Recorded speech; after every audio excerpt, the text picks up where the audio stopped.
하나님의 사랑 주님의 눈물 온 세상 임하여 잃어버린 영혼 찾아 오신 주님 지금도 우리를 사랑해. 2000년 전 하늘 보좌 버리고 이 땅에 오신 주 하나님 어린 양 되사 생명 주며 이를 증거하라 하시네. 나는 믿네 거저 받은 귀한 사랑 대신하리요.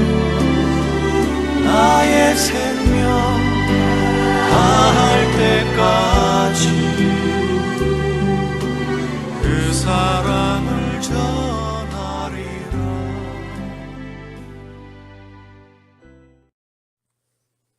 오늘 하나님께서 주신 말씀은 예레미야 45장 1절에서 5절 말씀입니다. 요시아의 아들 여호야김이 유다 왕이 되어 다스린 지 4년째가 되던 해에 예언자 예레미야는 네리야의 아들 바룩에게 주님께서 하신 말씀을 불러주어 책에 받아쓰게 하였다. 그때의 예언자 예레미야가 바룩에게 말하였다. 주 이스라엘의 하나님께서 그대 바룩에게 전하라고 하시면서 나에게 이런 말씀을 하셨소. 주님께서는 그대가 언젠가 주님께서 나의 고통에 슬픔을 더하셨으니 나는 이제 꼼짝없이 죽게 되었구나. 나는 탄식으로 기진하였고 마음 평안한 일이 없다 라고 말한 것을 기억하고 계시오. 주님께서는 나더러 그대 바룩에게 전하라고 하시면서 이렇게 말씀하셨소. 나 주가 말한다. 나는 내가 세운 것을 헐기도 하고 내가 심은 것을 뽑기도 한다. 온 세상을 내가 이렇게 다스리거늘 내가 이제 큰일을 찾고 있느냐. 그만두어라. 이제 내가 모든 사람에게 재앙을 내릴 터인데 너만은 내가 보호하여 내가 어디로 가든지 너의 목숨만은 건져주겠다. 나 주의 말이다.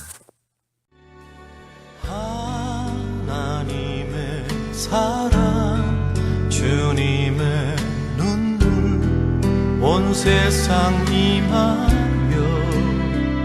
잃어버린 영혼 찾아 오신 주님 지금도 우리를 사랑해.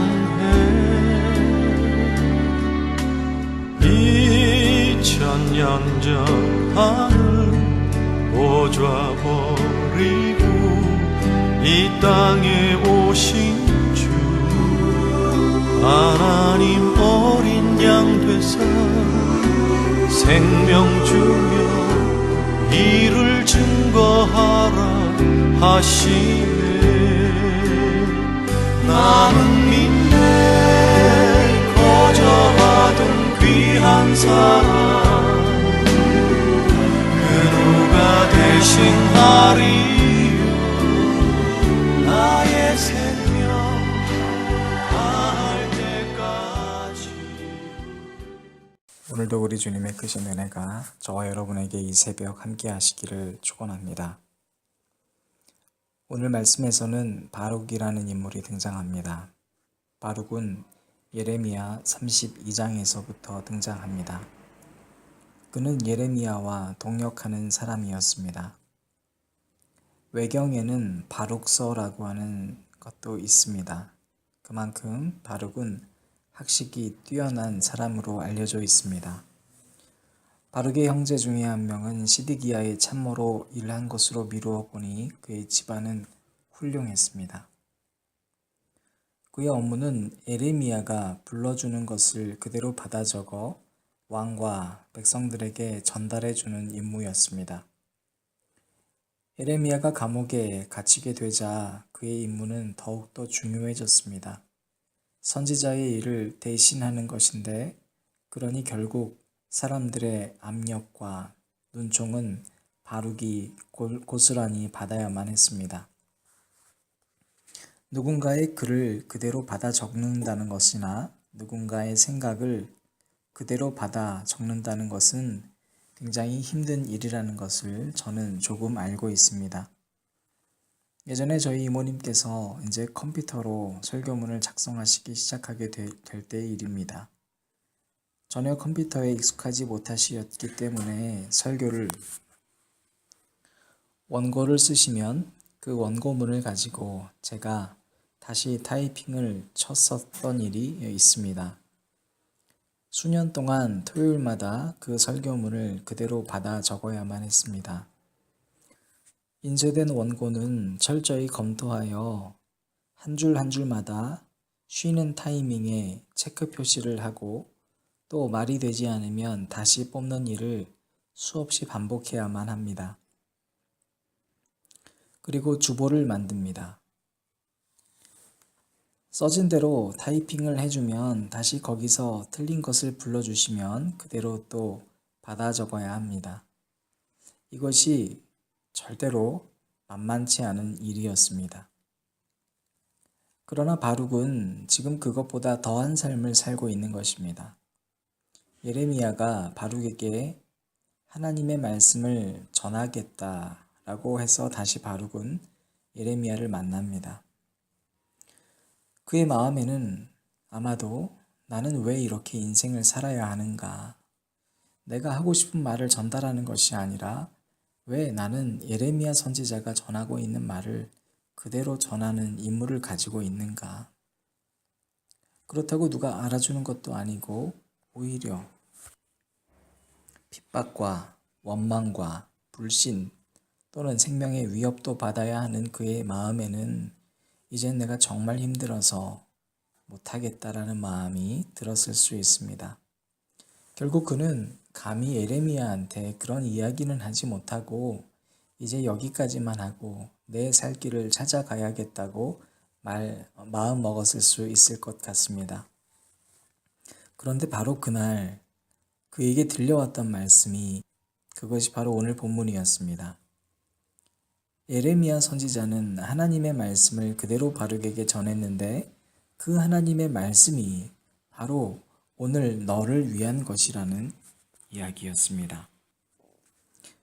사랑하는 여러분, 매 순간 다가오시는 하나님의 말씀은 사실 여러분 한 사람 한 사람을 위한 것임을 잊으시면 안 됩니다. 매 순간 하나님의 말씀은 여러분을 훈련시켜서 사용하시기 위한 사랑의 말씀임을 기억하는 사람만 이 시대 하나님의 말씀과 하나님께서 맡겨주신 그 자리를 벗어나지 않을 수 있습니다. 그래서 그의 삶은 오늘날 또 다른 사도행전 29장으로 이어져 갈 수 있는 것입니다. 하나님께서는 바룩의 마음을 이미 알고 계셨습니다. 그래서 오늘 바룩에게 너는 큰 일이라고 생각되는 것을 찾지 말라는 것입니다.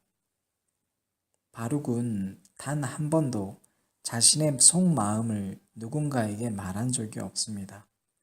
그러나 하나님은 오늘 말씀을 통해 그의 마음의 중심이 무슨 생각을 하고 있는지 알고 계셨습니다. 그러므로 오늘 내 마음을 아시는 이는 바로 하나님이시오. 그렇기 때문에 내 마음을 아시는 이가 오늘 내게 들려주시는 말씀만이 나를 바로잡을 수 있습니다. 우리는 간혹 설교 말씀을 들으면 콕 집어서 나를 향해 들려오는 것 같을 때가 참 많습니다. 사랑하는 여러분, 바로 그 말씀이 오늘 여러분의 마음을 알고 계시는 하나님의 사랑의 말씀이라는 것을 잊어버리지 마시기를 진심으로 축원합니다. 바룩은 내심 아주 큰 일을 도모하고 있었을 것 같습니다. 그 일이 무엇인지 자세히 기록되어 있지는 않지만 지금 이 일을, 즉 자신이 도모하고 있는 일은 이제 자신을 위한 일이라고 생각하고 있을 수도 있습니다. 우리 마음도 마찬가지입니다. 우리는 조금 힘들어지거나 일의 성과가 없으면 내가 생각하는 큰 일을 도모하기 마련입니다. 남이 하는 말을 그대로 받아 적는 일, 또 그 말을 받아 적는 일을 한다 하여서 내가 승진하는 것도 아니고 오히려 사람들의 핍박과 위협을 당하는 일이라면 그 일을 계속한다는 것은 얼마나 무의미한 일이겠습니까? 그것은 나를 희생해 가는 일이기 때문입니다. 이렇게 우리는 때로는 내가 희생되는 일은 아무 가치 없는 일로 여겨질 때가 많습니다. 세상에서 가장 아름다운 단어를 선정하는 이슈가 있었습니다. 그런데 그 아름다운 단어의 1위는 mother, 엄마였습니다. 안타깝게도 father, 아버지는 100위 안에도 들지 않았습니다. 박효찬 시인이 쓴 엄마라는 시입니다. 일본에 사시는 100세 할머니 시인 소식을 들었다. 1세기를 살아오신 삶이 글이 되고 꿈이 되고 희망이 되었다는 아들이 권유해 90이 넘은 나이에 시를 쓰기 시작하였다 한다. 우리 엄마는 80세에 치매에 걸려 횡설수설, 내 돈을 누가 훔쳐갔다고 잃어버린 것에 애착 증세를 보인다. 소유욕이 그리 많아 보이지는 않았는데 매일 내 것이 없다고 찾아 헤매신다. 늘 엄마를 생각하면 아무것도 떠오르지 않는다.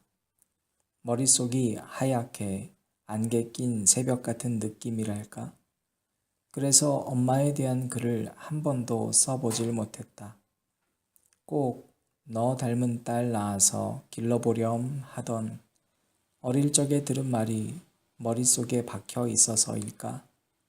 박혀 있는 걸 뽑으려고도 하지 않았다.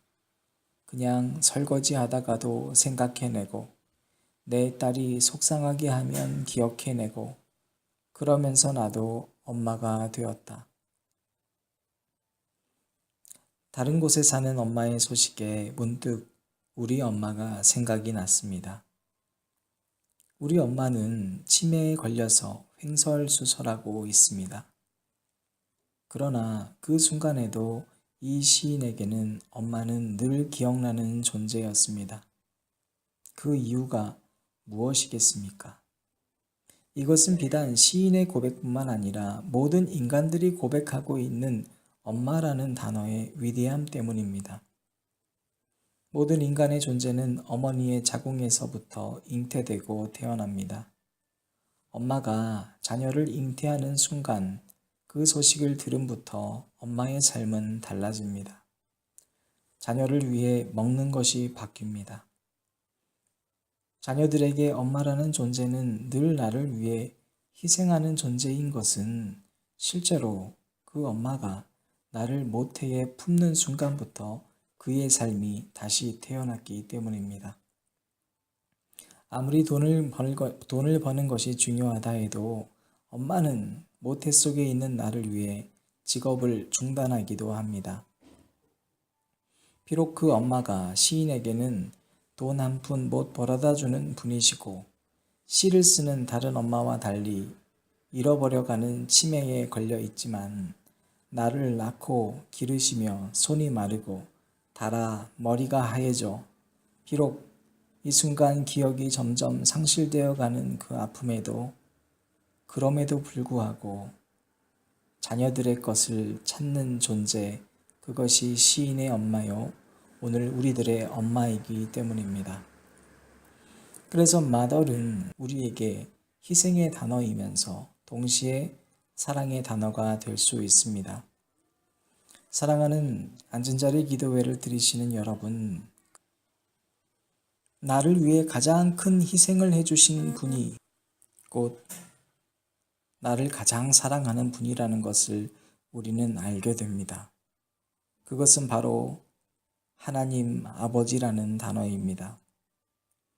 엄마가 치매에 걸려도 자녀들의 것을 챙겨주시는 엄마이기 때문에 아름다운 단어일 수 있다면 그 하나님 아버지는 오늘 내가 큰 일을 도모하고 어디로 갈까 고민하며 아버지를 버리려고 하는 그 즉시 내 마음을 아시는 아버지시오.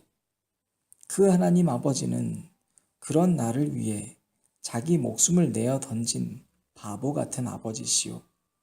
그 하나님 아버지는 전능하신 하나님이신데도 직접 자기의 독생자 아들을 늘 도망갈 기회만 엿보는 바로 저와 여러분을 위해 내어 던지신 아버지이시기 때문입니다. 그분은 십자가 앞에서 독생자 아들을 내어 걸고 우리를 양자 삼아 주셨습니다.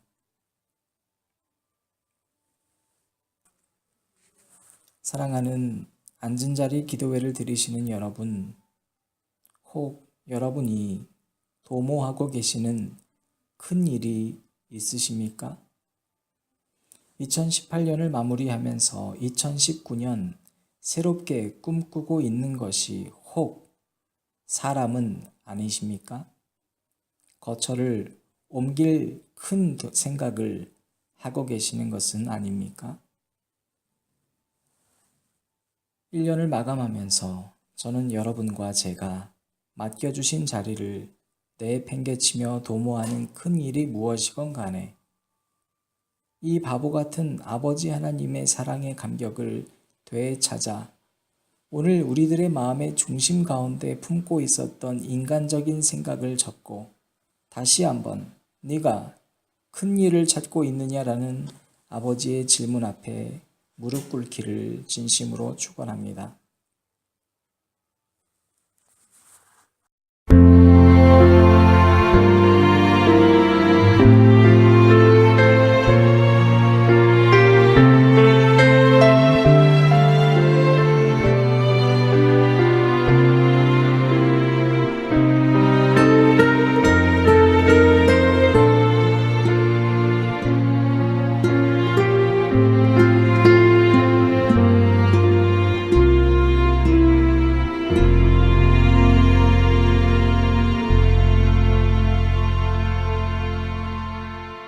주님만 계신 십자가 사랑했던 시절들 이젠 지나가 버리고 마흔이 되어 바라본 내가 있어야 할 그곳 십자가 하늘의 능력 가로막던 자기 연민과 교만을 낳은 못난 얼굴들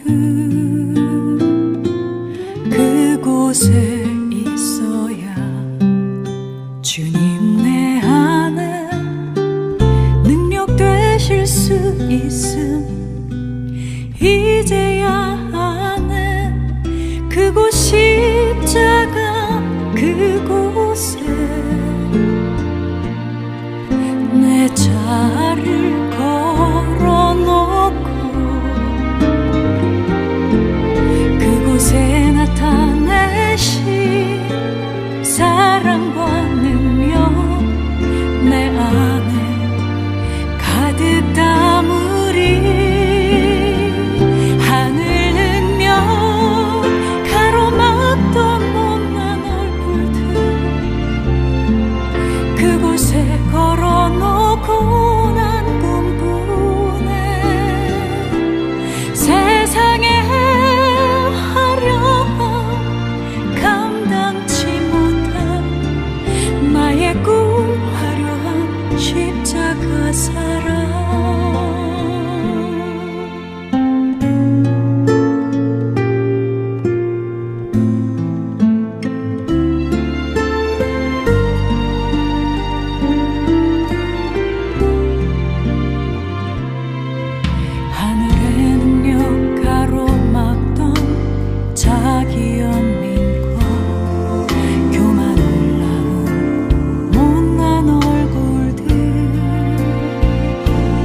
그곳에 있어야